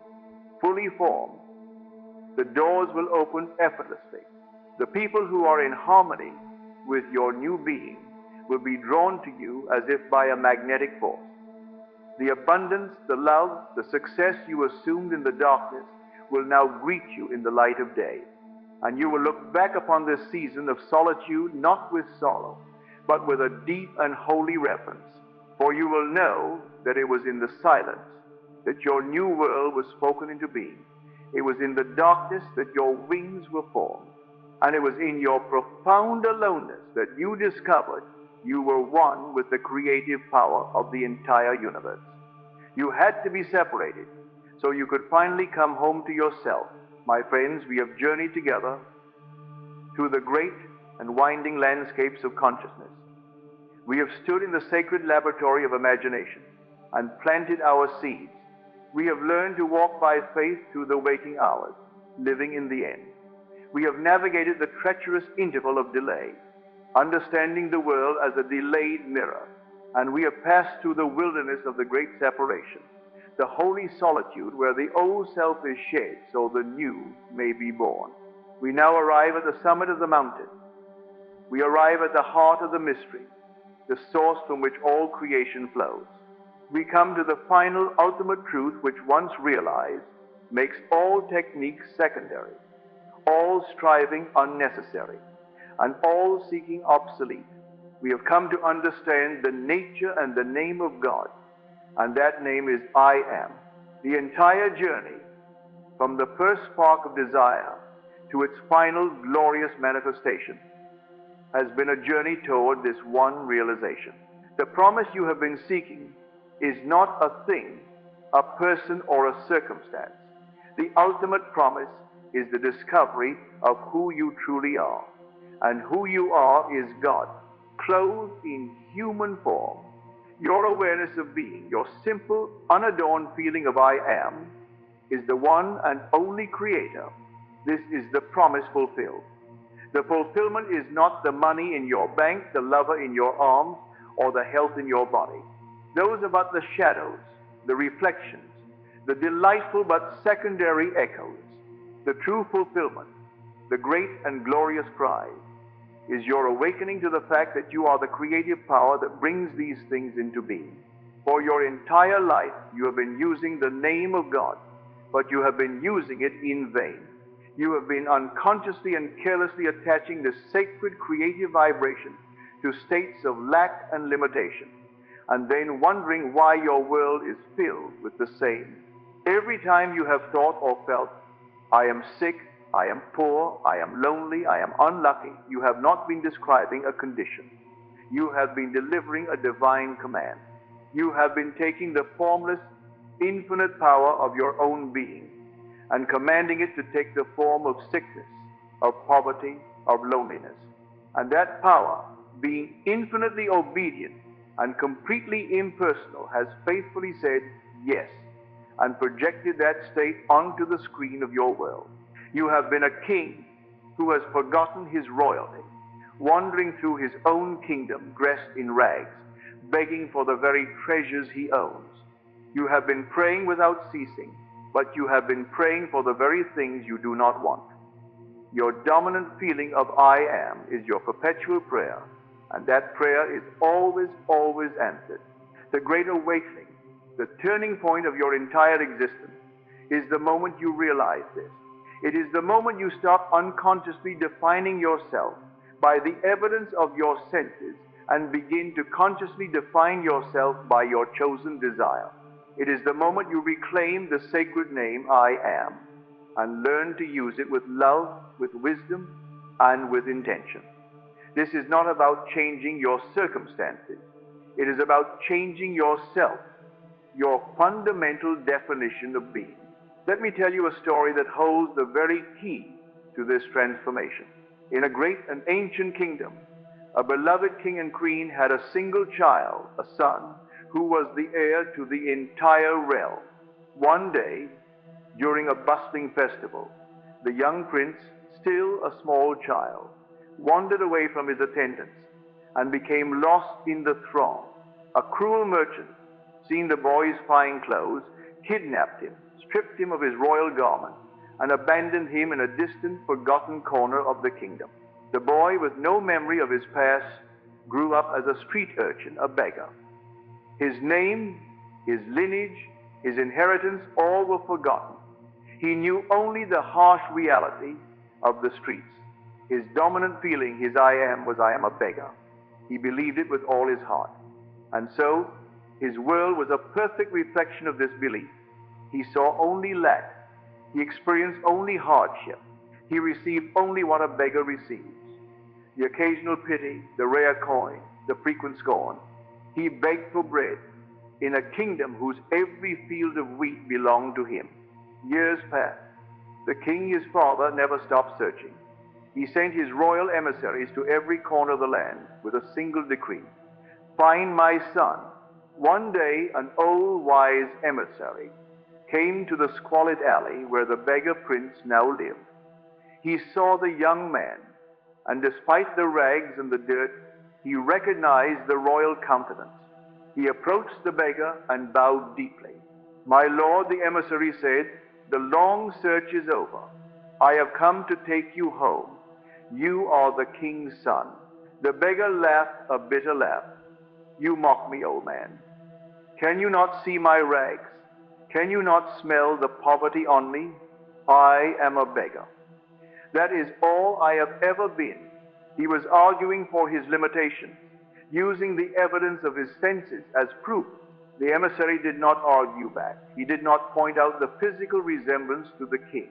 He simply stood before him, held his gaze, and said again with quiet, unshakable certainty, "But you are the prince."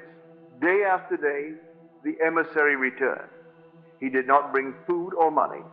He brought only one thing, the truth of the young man's identity.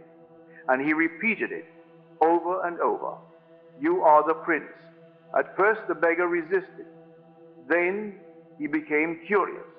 Then a strange and forgotten feeling began to stir within him.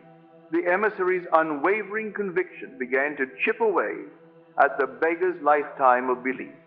He began to wonder, what if he is right?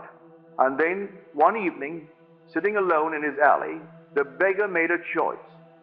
He decided for a single moment to suspend the evidence of his senses. He closed his eyes. He let go of the feeling of being a beggar, and he dared to feel what it might be like to be the prince. He assumed the feeling. In his imagination, he felt the weight of royal robes, heard the sounds of the court, felt the deep, quiet dignity of his birthright. In that moment, a profound shift occurred within him. When he opened his eyes, the alley was the same, his rags were the same, but he was not the same. For the first time, when he looked at the emissary, he did not see a madman. He saw a servant awaiting his command. He stood up, and for the first time, he did not stoop like a beggar. He stood tall like a king. He said to the emissary, not with arrogance, but with a simple, newfound knowing, I am ready. Take me home. My friends, you are that beggar prince. The world has convinced you that you are a creature of lack and limitation. And I am that emissary, sent to you by your own higher self. I am not here to give you things.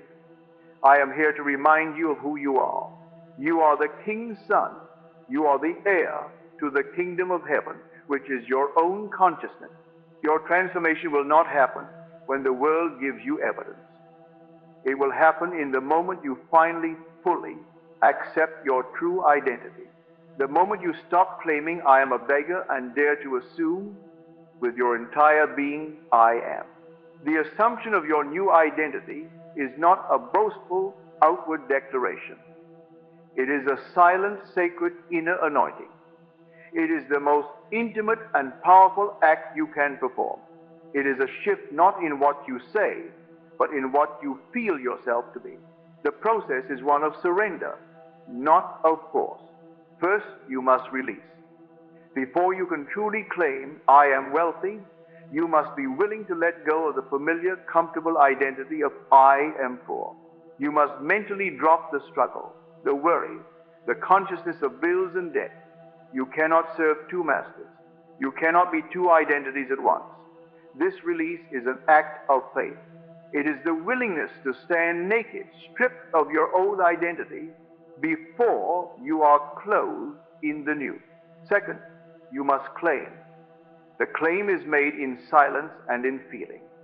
You turn your attention inward, away from the world of problems, and you gently clothe yourself in the feeling of your wish fulfilled. You do not shout, I am wealthy. You simply feel the quiet, expansive feeling of security. You do not proclaim, I am loved. You simply rest in the warm, peaceful feeling of being cherished. It is a subtle shift, a gentle sinking into a new center of gravity. Third, you must embody. Having claimed the new identity, you must remain in it. This is the embodiment. You begin to think from this new identity, from the state of I am secure. How do you view the world? How do you think about your day? Challenges are no longer threats. They are simply tasks to be handled. Opportunities are not rare strokes of luck.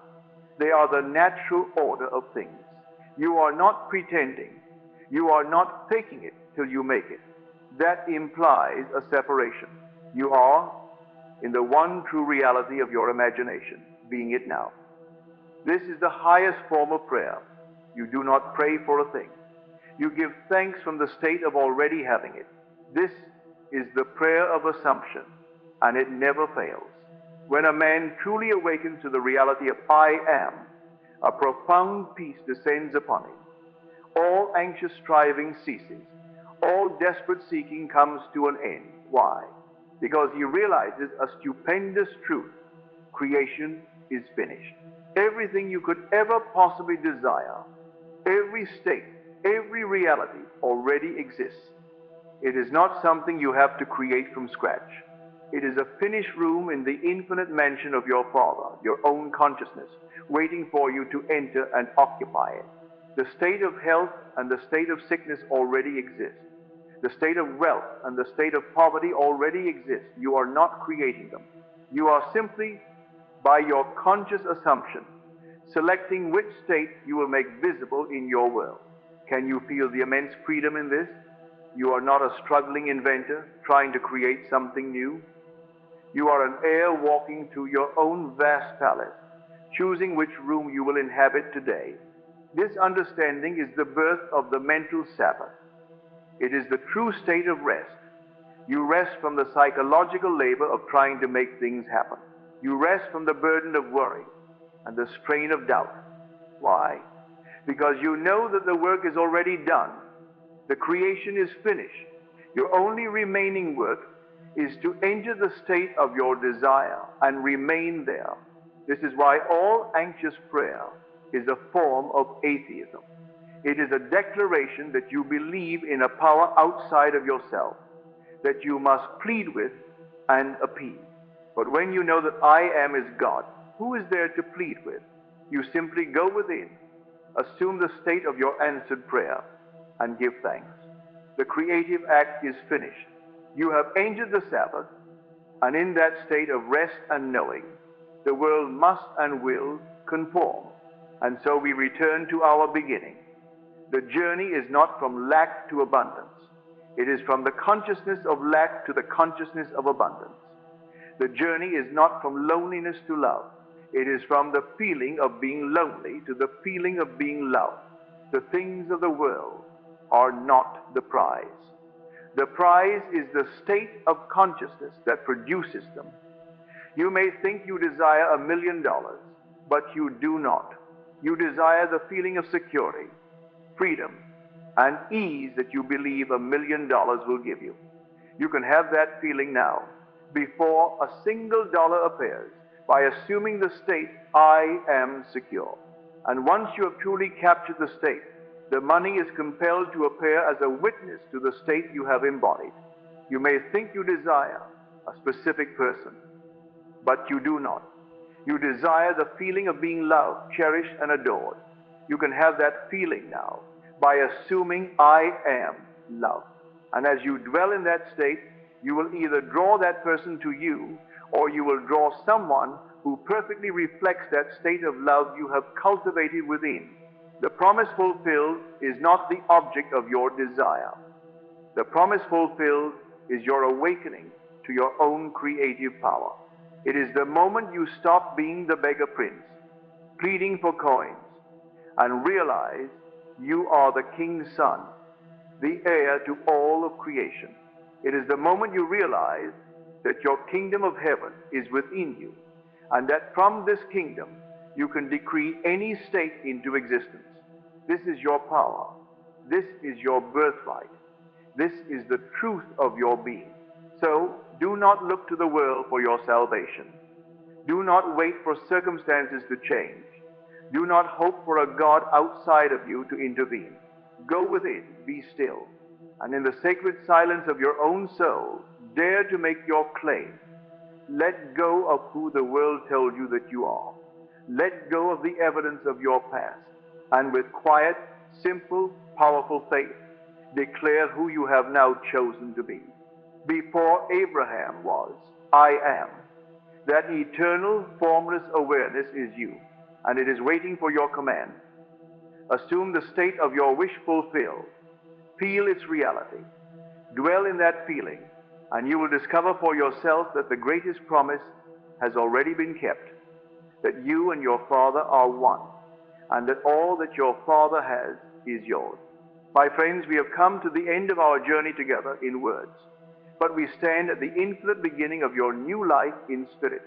We have traveled from the valley of confusion, where you believed yourself to be a victim of circumstance, to the very summit of creation, where you have rediscovered your true identity as the one and only creative power in your universe.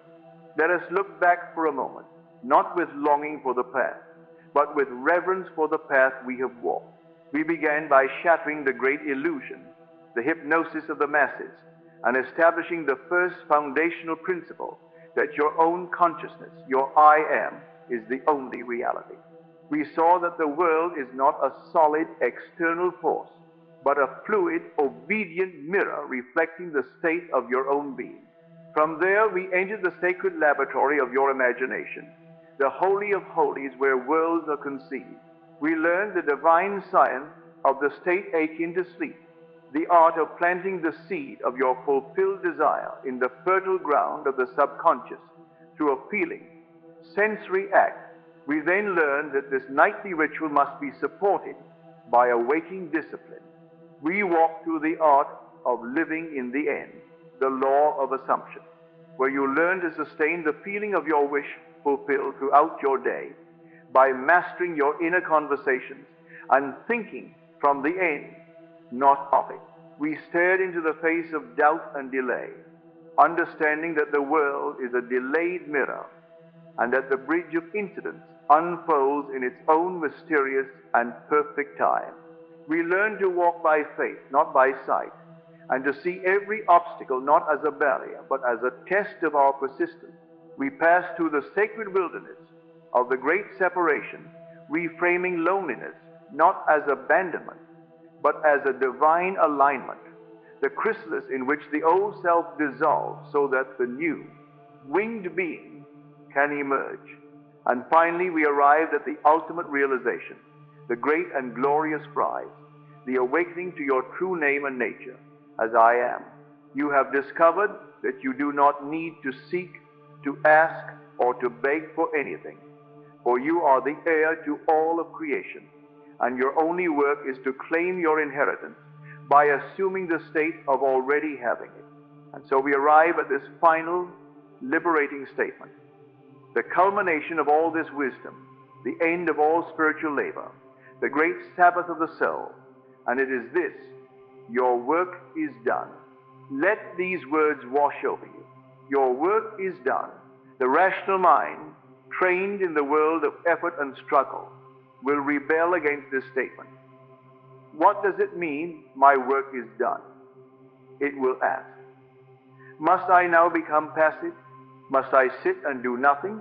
Is this a philosophy of laziness? I tell you, it is the very opposite. The statement, your work is done, does not mean the cessation of all activity. It means the cessation of all anxious psychological striving. It is the end of the fight. It is the end of the struggle against your own shadow. Imagine a master archer. He is given a single perfect arrow and shown a target across a great distance. His work is not in running toward the target, nor is it in worrying about the wind. His work is in the preparation. He plants his feet firmly. He draws the bowstring back, feeling the tension. He aligns his eye, his breath, his entire being with the center of the target. His focus is absolute. This is your imaginal act, your assumption. And then he performs the final, crucial action. He releases. The moment the arrow leaves the bow, his work is done. He does not run after it, trying to guide it with his hands. He does not shout at it, hoping to alter its course. He does not fret and worry about whether it will hit. He simply watches in quiet, confident repose. He trusts the perfection of his aim. He trusts the mechanics of the arrow. He trusts the law that governs its flight. He has performed his part. Now, the universe must perform its part. This is what I mean when I say your work is done.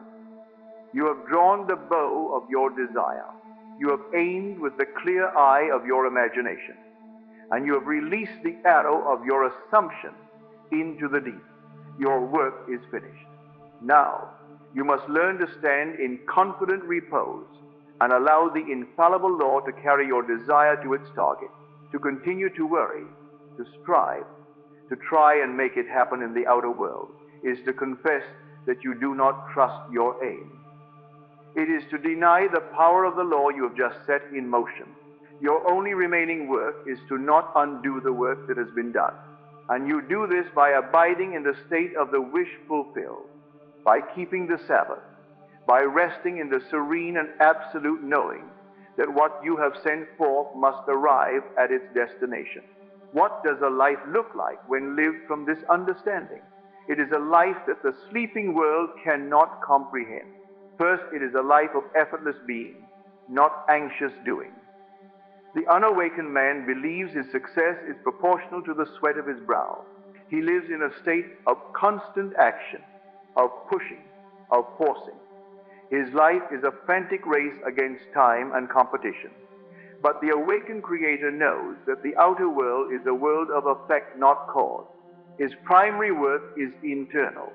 He spends his time not in frantic activity, but in conscious, deliberate assumption. And from this place of inner alignment, his outer actions become few but potent. They are inspired, not forced. They are graceful, not laborious. He achieves more by doing less, because he acts from the state of fulfillment, and the world rushes to assist him.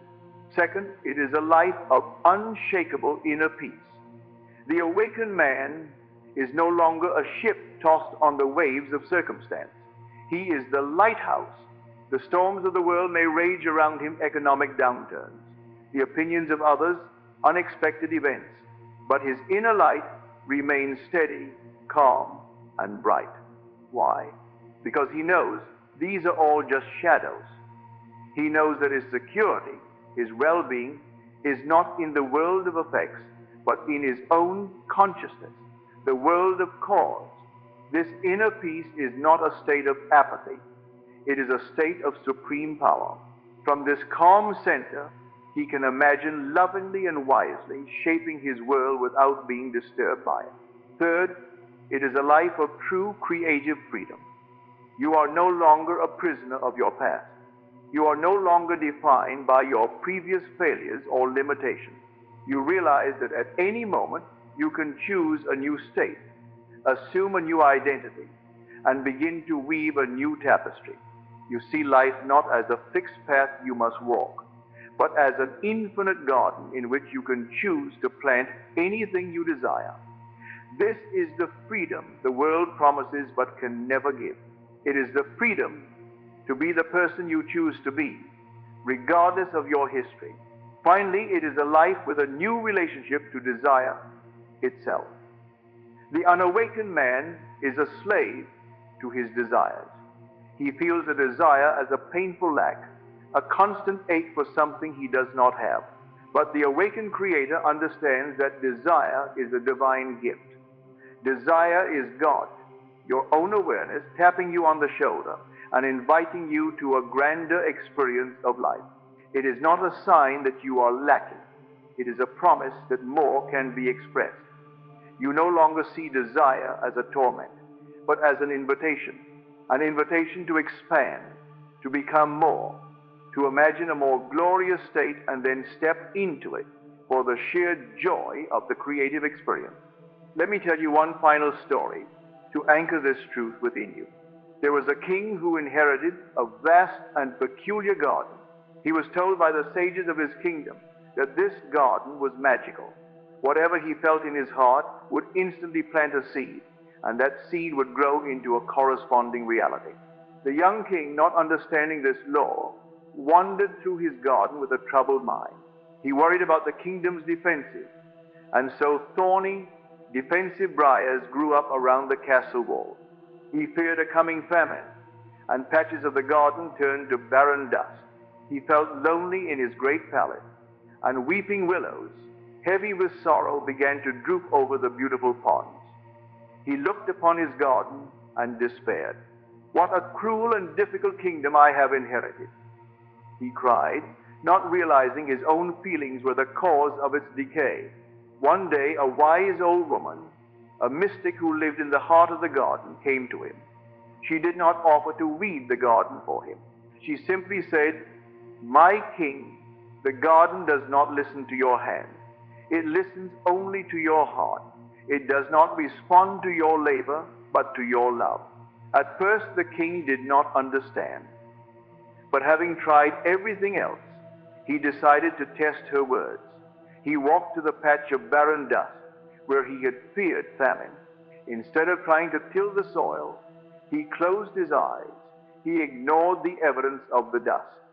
And in his heart, he felt the feeling of a bountiful harvest. He imagined the sweet taste of ripe fruit, the smell of rich, fertile earth, the joy of his people feasting.